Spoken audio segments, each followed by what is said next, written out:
Buen día, nosotros somos el equipo 2, conformado por Raúl Didier Betancur Ramírez, José Andrés Pimentel y su servidor, Esaú Oviedo González. Y a continuación presentamos la actividad 4 de compuertas lógicas con lógica secuencial.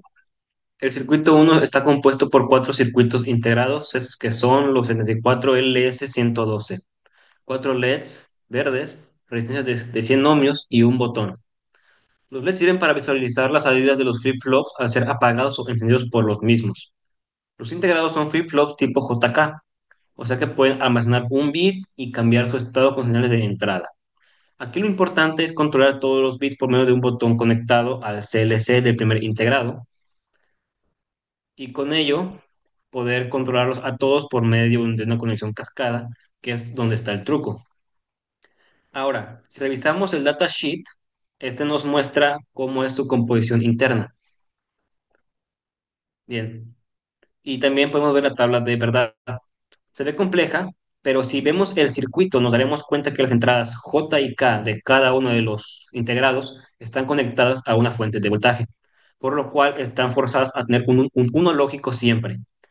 Con ello podemos simplificar la tabla de verdad a una versión más sencilla que es la que pueden ver aquí.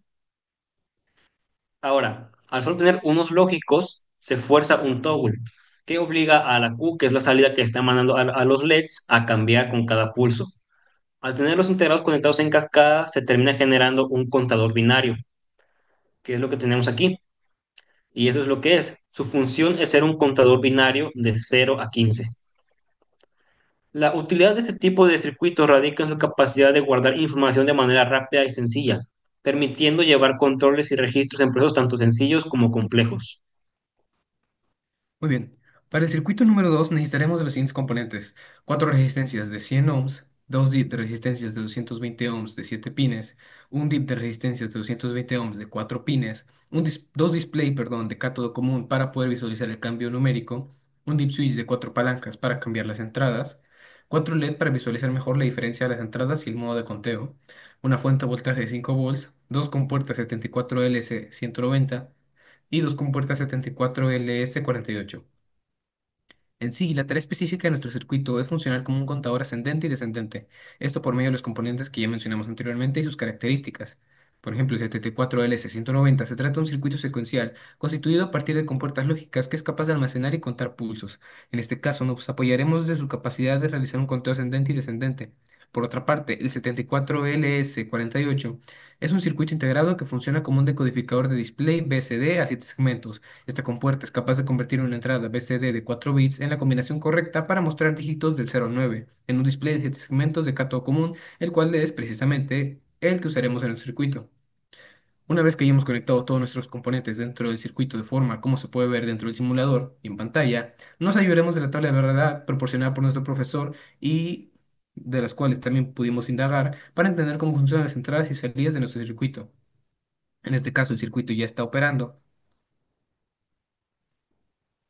Y como dije, nos apoyamos de las tablas de verdad que nos proporcionó el profesor, los datasheets de las compuertas, en los cuales podemos ver que el 74LS190 tiene dos modos de funcionamiento, los cuales serían los principales para nuestro circuito, conteo ascendente y conteo descendente. El primer modo sería con la entrada PL en high, C en low, U barra D en low y CP, la cual sería la respuesta, bueno, la salida sería el conteo ascendente. La segunda sería PL en high, C en low, U barra D en high y su salida sería el conteo ascendente. Las otras dos combinaciones de cuatro pines no presentan ningún cambio para nuestro circuito.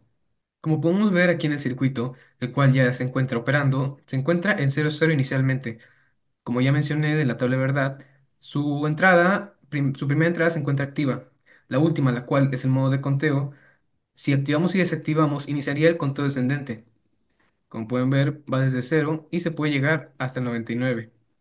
Si nosotros activamos la segunda entrada del Deep Switch, se activaría el modo descendente de nuestro circuito y como pueden ver, empezaría a contar hacia abajo.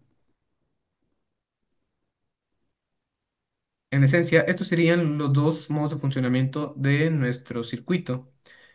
Y bueno, de este circuito podemos concluir cómo es que el uso y combinación de algunas compuertas nos pueden ayudar a crear y o completar una tarea en específico que por sí solas no lo harían de forma tan clara y eficiente. Si bien el 74 o 190 y el 7448 tienen formas de funcionar parecidas, su unión y trabajo conjunto es el que permite este trabajo en específico de acuerdo a las entradas que nosotros le estamos proporcionando. Bueno, para el tercer circuito los componentes que tenemos son un timer LM555 que se usa para generar la señal, dos resistencias de 10.000 ohms y 120.000 ohms, que lo que hacen es determinar la frecuencia de oscilación, un condensador de 15 microfaradios que define el tiempo de carga y descarga de la señal, una fuente de 5 volts, que es la alimentación del circuito, y finalmente un osciloscopio y un medidor de frecuencia, que estos nos permiten ver la señal que genera el circuito. En general, la función del circuito es generar una señal cuadrada con una baja frecuencia, en este caso de 0.3847 Hz. Para nosotros poder calcular la frecuencia del circuito, podemos usar la siguiente fórmula, donde 1.434 segundos es la división del tiempo, RA es la resistencia de 10.000 ohms, RB es la resistencia de 120.000 ohms y C son los 15 microfaradios. Y bueno, resolviendo esta ecuación nos queda que efectivamente la frecuencia del circuito es de 0.3847 Hz. Para conectar lo que es el timer LM555, use su datasheet que investigué en internet, donde también podemos percatarnos de un poco el funcionamiento del timer. Por ejemplo, del threshold y trigger que van juntos para hacer la señal, output es la señal de salida y discharge controla el tiempo de descarga. Para concluir, en el circuito 3 de esta práctica pudimos generar una señal de baja frecuencia y a través del osciloscopio pudimos observar su comportamiento. Gracias a esto podemos darnos una mejor idea de cómo funciona el timer, así como también su aplicación en circuitos. Muy bien. Ahora para el circuito 4, los componentes que utilizamos se componen de resistencias que van desde los 100 hasta los 1000 ohmios, un display, 8 LEDs verdes y 3 compuertas lógicas. La primera compuerta es un 74LS90, que de manera general es un contador binario y que por cada pulso que recibe en CK aumenta en 1 y sus salidas Q muestran un número binario en bits. En su tabla de verdad se ve como cada pulso se va incrementando el número de bits en sus salidas. La segunda compuerta es un 74LS95, que en sí se trata de una memoria que puede registrar bits y decidir si lo manda o no. En su tabla de verdad se puede ver que tiene un modo de control que determina si los datos que lleguen se registran en paralelo o en serie. Los CLK controlan el desplazamiento de los datos y las Q son las salidas de 4 bits. La tercera compuerta es un 7446, el cual es un decodificador BCD a 7 segmentos, o sea, que adapta la señal para que pueda ser mostrada por el display. Su tabla de verdad nos muestra cómo decodifica una señal de 4 bits a una de 7 bits. ¿Cómo funciona? Es sencillo. Con el botón de arriba se incrementa el número de almacenado en el primer integrado a través de pulsos y este número se muestra en los LEDs de la primera columna. Con el botón de abajo se decide si mostrarlo o no en el display. Una vez mandado, este número se guarda en el segundo integrado y se muestra en los LEDs de la segunda columna.